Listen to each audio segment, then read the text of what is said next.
নাজিরাবাদে আগুনের প্রতিবাদে শুভেন্দু অধিকারী আজ মিছিল করেন। হাইকোর্টের শর্ত সাপেক্ষে নরেন্দ্রপুর থানা পর্যন্ত হয় মিছিল। ঢালাই ব্রিজ থেকে নরেন্দ্রপুর থানা পর্যন্ত মিছিল শুভেন্দু অধিকারীর নেতৃত্বে।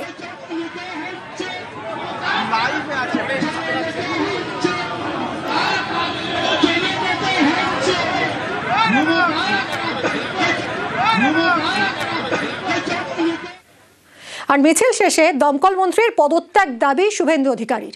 নিহতদের পরিবার পিছু 50 লক্ষ টাকা আর্থিক সাহায্যেরও দাবি। দাবি 1, ফায়ার ব্রিগেড মিনিস্টারের পদত্যাগ। দাবি 2, এই যে আসল নাটের গুরু ও মোমো এর লাইসেন্স ছিল? উত্তর না। ফায়ার নির্বাপক ব্যবস্থা ছিল? উত্তর না। কি করছিলেন আনন্দপুরের ওসি? তিনি খাবেন জেলের ভাত। মোমোর মালিককে গ্রেফতার করতে হবে, কর্মচারীকে গ্রেফতার করছেন আইওয়াস দেওয়ার মতো। আমরা দাবি করি প্রত্যেক নিখোঁজ এবং মৃত পরিবার 10 লাখ 50 লাখ টাকা ক্ষতিপূরণ দিতে হবে। আর পার্মানেন্ট চাকরি চতুর্গৃহ কলকাতা।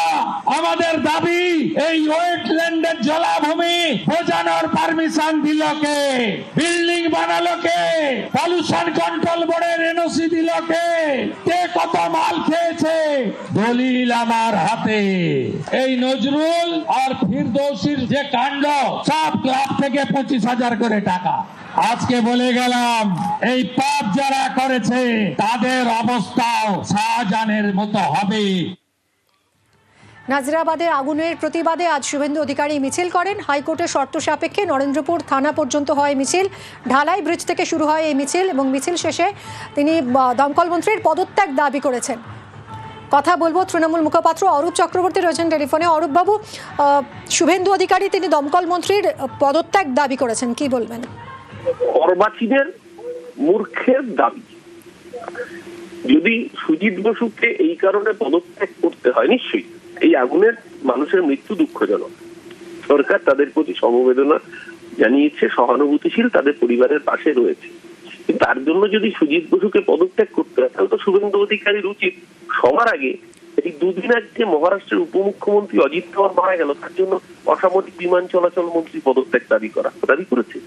এই যে আহাম্মুখের মতো এবং অর্বাচীনের মতো দাবি, এই দাবি প্রমাণ করে শুভেন্দু অধিকারী আসলে রাজনৈতিকভাবে অপরিণামদর্শী, সস্তার ফুটেজ খাওয়ার লোভে রাজনীতি করছে।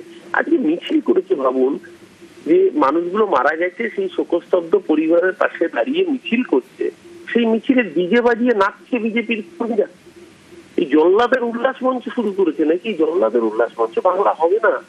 এই বাংলা নিশ্চিতভাবে যে মানুষ মারা গেছেন তাদের পরিবারকে মানুষটাকে আর ফিরিয়ে দেওয়া যাবে না, কিন্তু তার সাথে সাথে সেই পরিবারগুলো যাতে ভেসে না যায় তার জন্য সুপ্রিম কোর্টের নিয়ম অনুযায়ী সরকার তাদের পাশে দাঁড়িয়েছে। এবং আমরা চাই পূর্ণাঙ্গ তদন্ত হোক, যে বা যারা অপরাধী তাদের দৃষ্টান্তমূলক শাস্তি। কিন্তু সেইটার বদলে শুভেন্দু অধিকারীর এই সস্তার রাজনীতি আখেরে এই গোটা ঘটনাটার গুরুত্বটাকে আরো লঘু করে। অনেক ধন্যবাদ।